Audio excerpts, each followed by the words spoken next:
शेवटी मला आता हे मान्य करावंच लागणार.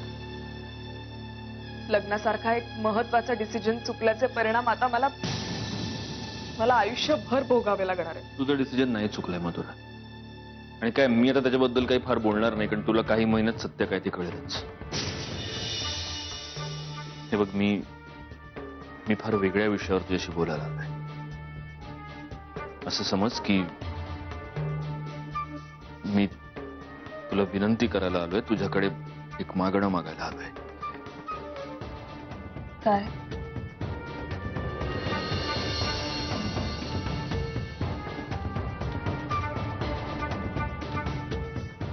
मधुरा, तुला माझ्या आयुष्यातल्या बऱ्याच गोष्टी माहिती आहेत.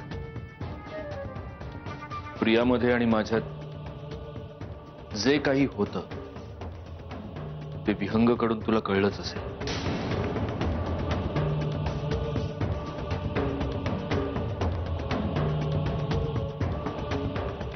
मला तुला एवढंच सांगायचं मधुरा की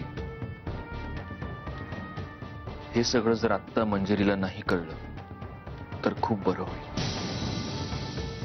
एकतर हा सगळा भूतकाळ आहे, तो कधीच विरून गेला. तो पुन्हा उकरून काढण्यात काहीच अर्थ नाही. मला माहितीये तुला मी खूप मतलबी, स्वार्थी वाटत असेल, पण हे मी माझ्यासाठी नाही सांगत आहे, मी मंजिरीसाठी सांगतोय. डॉक्टरांनी स्पष्टपणे सांगितलंय की तिच्यावर कुठल्याही प्रकारचा मानसिक ताण येता कामा नये. प्लीज मधुरा, फक्त आमचं बाळ सुखरूप या जगात येऊ दे. त्यानंतर तू मला आरोपीच्या पिंजऱ्यात उभं कर ना, तेव्हा मी कुठली विनंती करणार नाही, कुठली तक्रारही करणार नाही. प्लीज.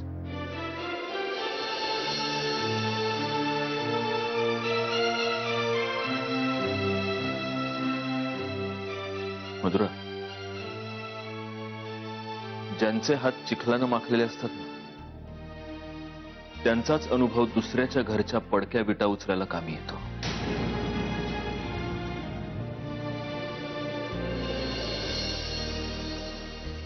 थांबा जिजू.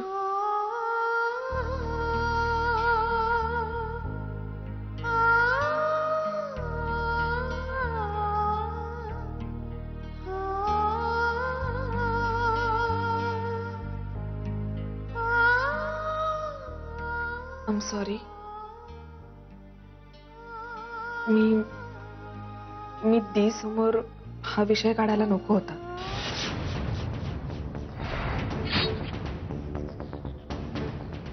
खरं तर तुमच्या भूतकाळाविषयी काहीही बोलण्याचा मला अधिकार नाहीये. मी चुकले. I'm really very sorry. मी असं बोलायला नको होतं ना.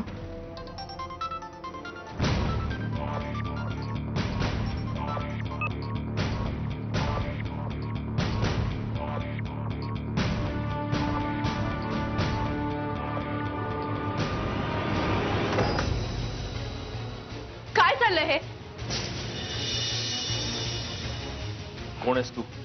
त्याच्याशी तुमचा काय संबंध? मी दुसऱ्यांदा प्रश्न नाही विचारत, सरळ कानाखाली जाळ काढतो, कळलं ना? बोल. आमचं बोलणं असं बाहेर लपून काय करत होतीस? बोल. हो, मी काय रस्त्यावर पडलेली बाई नाहीये. कळलं? नीट बोलायचं माझ्याशी. उत्तर दे, नाहीतर मी काय आणि कसा वागू शकतो हे कळेलच तुला. म्हणजे? उत्तर. ठीक आहे. निशा. निशा नाव आहे माझं. आणि मी तुमचं बोलणं चोरून ऐकत नव्हते. मी विहंगाची मैत्रीण आहे. मी इथे माझ्या मित्राच्या घरी आली. माझ्या मित्राच्या घरावर माझाही तेवढाच हक्क आहे.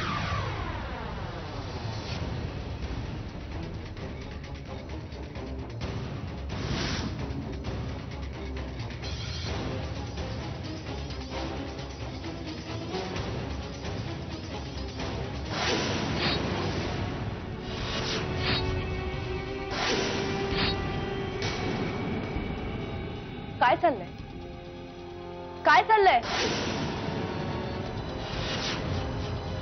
कोणासाठी करतेस तू हे सगळं?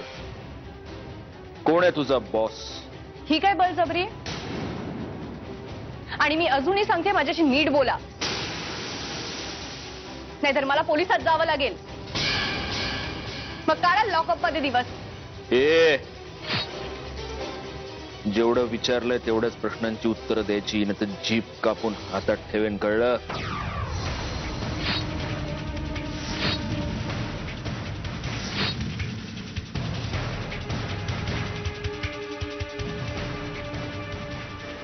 पोलिसांना काय, तुझ्या मालकाला पण काही जाऊन सांगायच्या लायकीची राहणार नाही. बऱ्या बोलून सांगतेस की जिजू बस! ए, चल तू निघ, निघ लवकर. तुला जो काय तमाशा करायचा ना, तू विहंगासोबत बाहेर करायचा, माझ्या घरात नाही. निघ, निघ लवकर. ए, थांब. मधुरा, काय केलंस तू? हे तुला जाऊ दिलं? तू बस. काय चाललंय हे? झाला तो तमाशा खूप झाला. तुम्हाला पुन्हा एकदा सांगून ठेवते, माझ्या घरात हा तमाशा चालणार नाही. तुम्हाला जी काही गुंडगिरी करायची ना, ती बाहेर, इथे नाही. आणि जिजू, तुम्ही तिला का धमकावताय? यात तिची काय चूक आहे? तिच्यापेक्षा जास्त चूक आहे ती तुमच्या मित्राची. आणि तुम्ही दादागिरी करून तिला हे सांगायला भाग पाडताय की तिचे आणि विहंगाचे संबंध तिने नाकारावे. तुम्ही विहंगाच्या पापांवर कितीही पांघरून घालण्याचा प्रयत्न केला ना, तरी सत्य नाही बदलत. मी तरी तुम्हाला काय सांगते म्हणा, नाहीतरी सगळे पुरुष सारखेच स्त्रियांना टिश्यू पेपर सारखे वापरणार. एक संपली की दुसरी आहेच. घरात बायको नावाचं शोपीस आणून ठेवलं की हे शेण खायला मोकळे. मधुरा, का सत्य ऐकून राग आला? घ्या ना, घ्या, माझंही मुस्काट फोडा. नाहीतरी सगळ्या अडचणींवर तुम्हा पुरुषांकडे हा एकच उपाय असतो ना.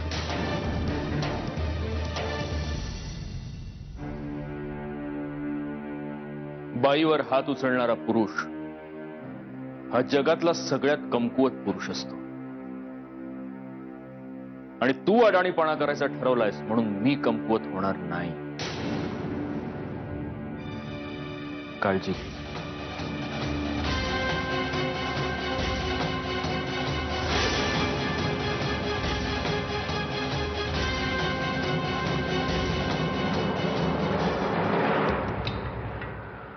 हॅलो संखे, कोण होता तू विहंगाचा मित्र? आणि तो सरळ सरळ मला धमक्या काय देतो की जीप काढून हातात देईन म्हणून? हे बघा, हे काम इतकं धोकादायक आहे ना, याची तुम्ही मला आधीच कल्पना द्यायला हवी होती. मला काही माहित नाही. आजच्या आज मला माझं पेमेंट हवंय. एक्सक्यूज मी, मला साहेबांची खोटी कारणं देऊ नका. तुम्ही काही करा, मला माझं पेमेंट हवंय, नाहीतर मला हे काम नाही जमणार. फोन ठेवा आता.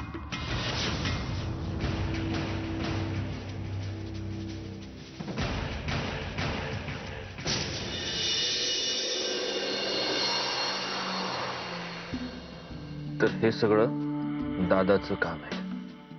तो संखे, तो त्याचाच माणूस आहे ना? नाही, पण तो काळा जाड्यासा, त्याचं नाव तर विखे होतं ना? नाही रे, हा वेगळा आहे, हा लांब केसवाला आहे. दादाचं काय, तो साला कपडे बदलल्यावर की माणसं बदलतो. नाही, पण सत्यजित, ह्या दादाचं आपण एवढं का सहन करतोय? आतापर्यंत आपण कुठल्याही माणसाला एवढं सहन केलेलं नाही. हा दादा प्रत्येक वेळी आपल्या मध्ये येतोय आणि तरी सुद्धा आपण त्याला सहन करतो का? इथून पुढे नाही करायचं. तुला माहिती ना विहंग, शेवटच्या काळात औरंगजेब आपल्या सावलीला सुद्धा घाबरायचा. दादाची तीच हालत करायची आपण. ते कसं काय? आपले कॉलेजचे दिवस विसरलास? छत्रपती शिवाजी महाराजांची पद्धत, गनिमी कावा.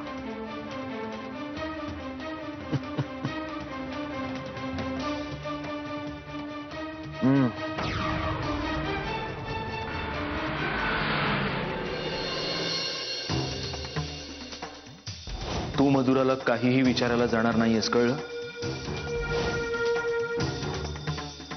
आणि मधुराशी किंवा कोणाशीही तू याच्याविषयी काही बोलणार नाही. हा विषय इथेच बंद, आणि बंद म्हणजे बंद. कळलं? मंजिरी,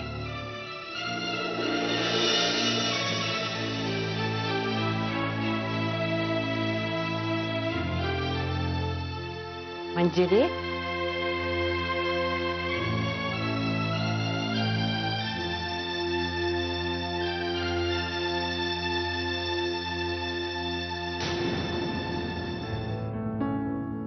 मंजिरी.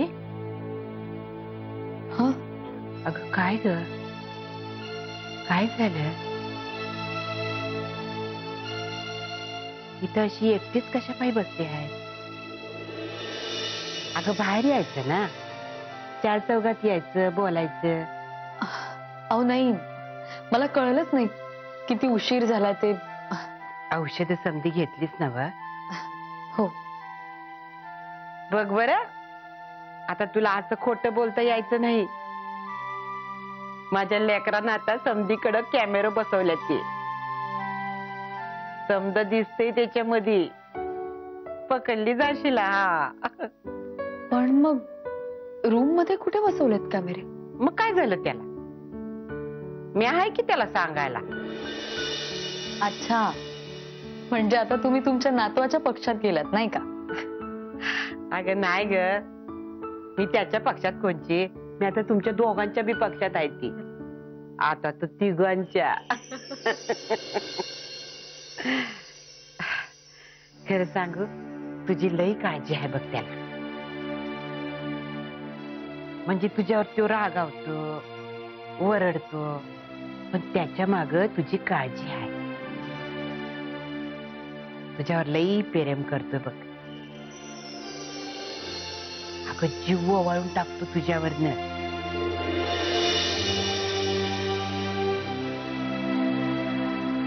का ग अशी का हसलीस पोरे? कुठे? सहजच.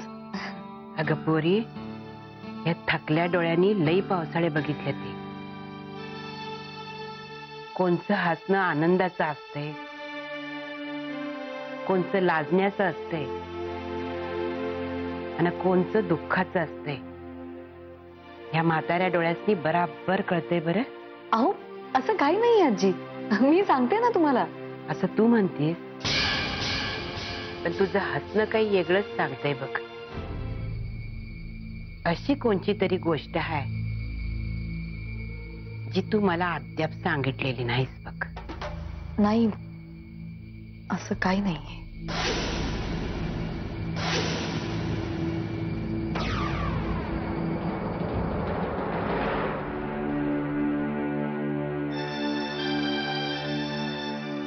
काय झालं? तू काय तुझ्या नोकरी शोधण्याच्या कामावर नेत्राला अपॉइंट केलेस? काय? आणि जर केलंच आहे तर मग जे काही फोन येतात ते घे ना. ही अशी सगळी लपवाछपवी कशासाठी?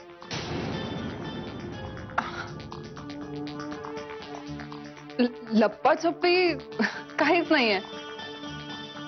फोन फोन प्रश्न फक्त साध्या नोकरीचा आहे. पण आता कसं आहे, मी तुझ्या घरात राहते ना, त्यामुळे मी नोकरी केलेली तुला आवडेल नाही आवडेल,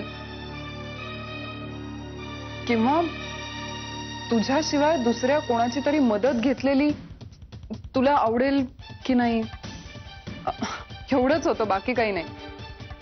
आणि ही गोष्ट माझ्या लक्षातच नाही आली की आता मी घरात असले तरी तुझ्या नजर काही देते नाही का?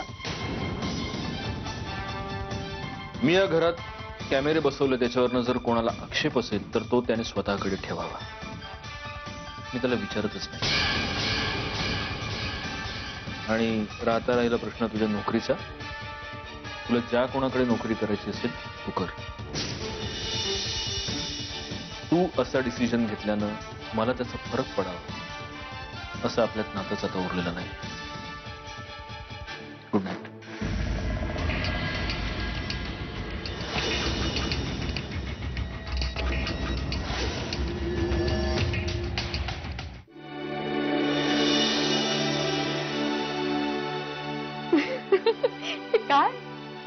ह्याचे कपडे घालून तुम्ही कुठे चाललात?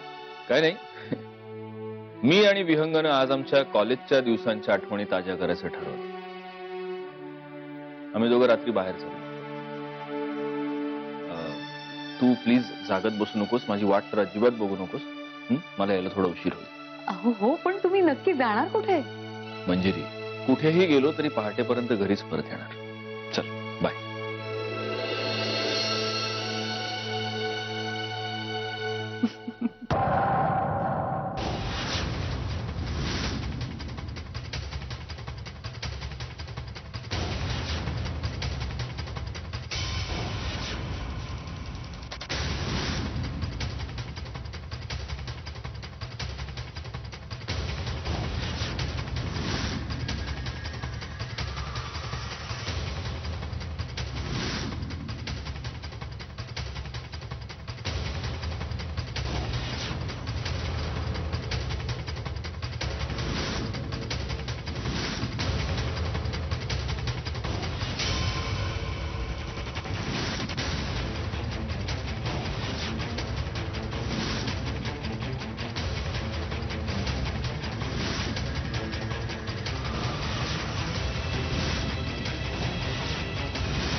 मिसेस, ओ मिसेस,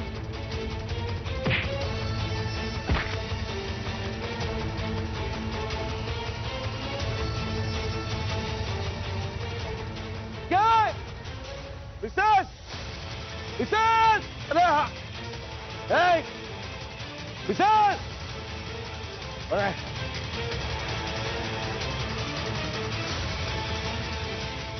कौन है?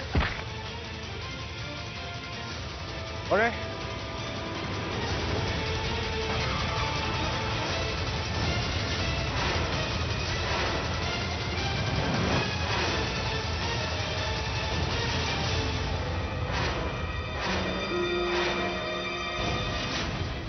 चेहरा ओळखीचा वाटतोय दादा. चेहरा कायम लक्षात ठेवायचा.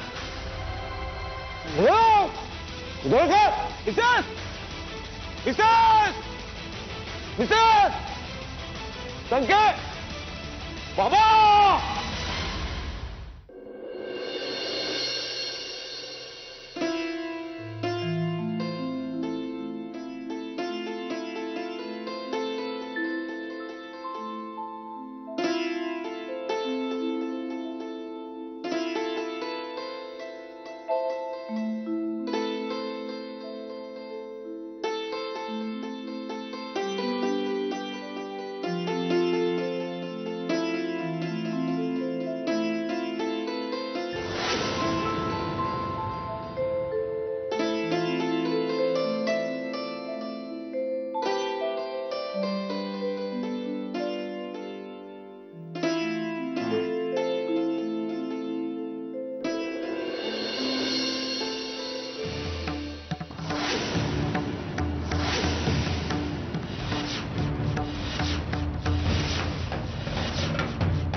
अहो हे काय लागलंय? तुमच्या हाताला जखम झाली आहे. काय नाही ग, म्हणजे खरचटले. तुम्ही काही औषध पण लावलं नसेल? मी ड्रेसिंग करून देते. नको ना, झोपू दे. तुम्हाला ऑफिसला नाही जायचंय का?